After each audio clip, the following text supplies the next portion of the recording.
We are not, second or third citizen. We are, part of American society. We are also United States citizens.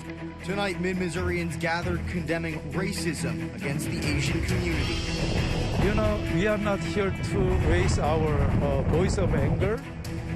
We are here to, hear our wounds. There to share their own stories. Remember, 8 people killed in an attack on 3 Asian-owned businesses in Georgia. Tonight, a call for action. We need to focus our future. This is KOMU 8 News at 10. Coverage you can count on. KOMU 8 News starts now. It's been 3 days since news broke of that deadly attack in Georgia. Tonight, Mid-Missourians gathered to talk about their own experiences, share their own stories. Good evening. I'm Noah Klein. Thanks for joining us tonight. KOMU 8's Caitlin Specketer is in the newsroom now, and she attended that vigil. Caitlin, what do we know about tonight's events? Coverage you can count on. KOMU 8 News starts now. Certainly, if a booster dose is needed, sure, I'll get one. That third booster is already a reality for some people, and it could be coming for even more. The Biden administration is expected to advise that most Americans should get COVID-19 booster shots 8 months after being fully vaccinated. Good evening, everyone. I'm Emily Spain. Thanks for joining us. A big day in Jefferson City as Governor Mike Parson is sworn in for a second term. Good afternoon, everyone. Good evening, rather. I'm Emily Spain. Thanks for joining us. Our teams in Jefferson City are standing by to bring you that story, as well as a look ahead at how state officials are planning to balance the budget this year. But first, in Columbia, the school board is about to meet to discuss whether to bring students back into the classroom. KOMU 8's Annabelle Thorpe is live at that meeting. But first, KOMU 8's Lauren Schwenker talked to an infectious disease doctor who says it's safe for students to return. She joins us now in the newsroom with the latest. Lauren? This is disgusting. What happened here is despicable, and it's not only offensive to this church, it's offensive to this community. More than a week after vandals hit a Holt Summit church, new answers for the community. Callaway County Sheriff Clay Chisholm now says 4 teenagers are in custody related to this incident. Good afternoon, everyone. I'm Emily Spain. Thanks for joining us today. It's a story that's drawn a lot of attention here in mid-Missouri. KOMU 8's Ashley Wright heard from the Callaway County Sheriff today about these new developments. She joins us now in the newsroom. Ashley? 10 years, and all of a sudden it just went up in smoke. How one Columbia woman is doing after making a narrow escape. That's coming up. Okay, thanks, Matt. Coming up, UPS is telling some companies to stop sending packages. Why the company says it's having a hard time delivering. Ahead for us, a disaster in Haiti drawing comparisons to 2010. The latest on cleanup efforts after yesterday's earthquake. New findings in the attack that shut down a major gas pipeline for several days. Ahead for us, how hackers were able to get into the computer system.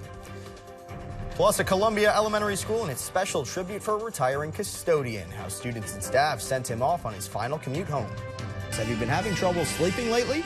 Well, you're not alone. Ahead for us, what experts say is to blame. Turning now to the turmoil in Afghanistan this weekend, most of the country's government has fallen, and the Taliban is inching closer to taking complete control. Taliban forces are now in the nation's capital of Kabul and have taken control of all of the political centers around it. Taliban fighters who made it to the capital today said they were waiting for, quote, peaceful transfer of the city, saying they would not take it by force. Al Jazeera in Afghanistan reports Taliban negotiators are at the presidential palace to discuss the transfer, but it's unclear when that will take place. On the streets of Kabul, some residents were fearful, while others remained hopeful that nothing would change. Recently, life has become difficult for people.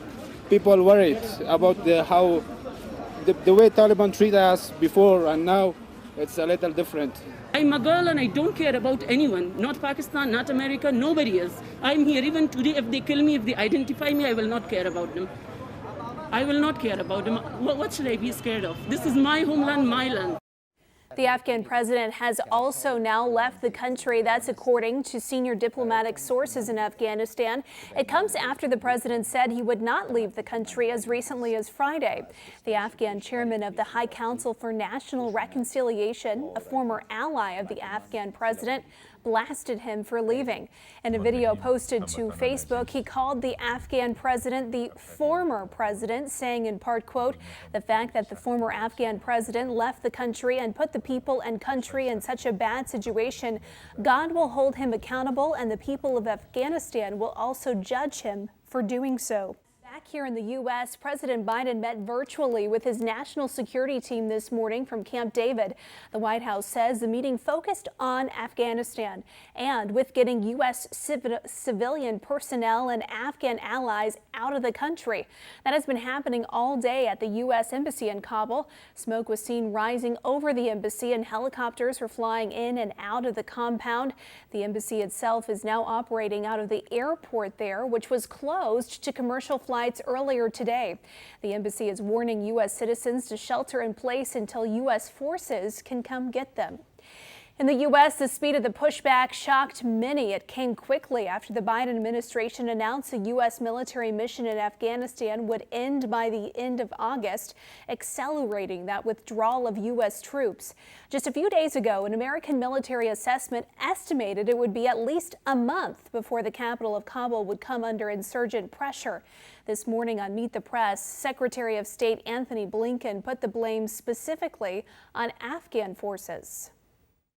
But on the other hand, I have to tell you that the inability of Afghan security forces to defend their country has played a very powerful role in what we've seen over the last few weeks. And unfortunately, tragically, they have not been able to defend the country. And I think that explains why this has moved as quickly as it's moved. Just in the last hour, the White House announced it will be sending another 1,000 troops to Afghanistan, bringing the total now to 6,000 troops headed back to the Middle East.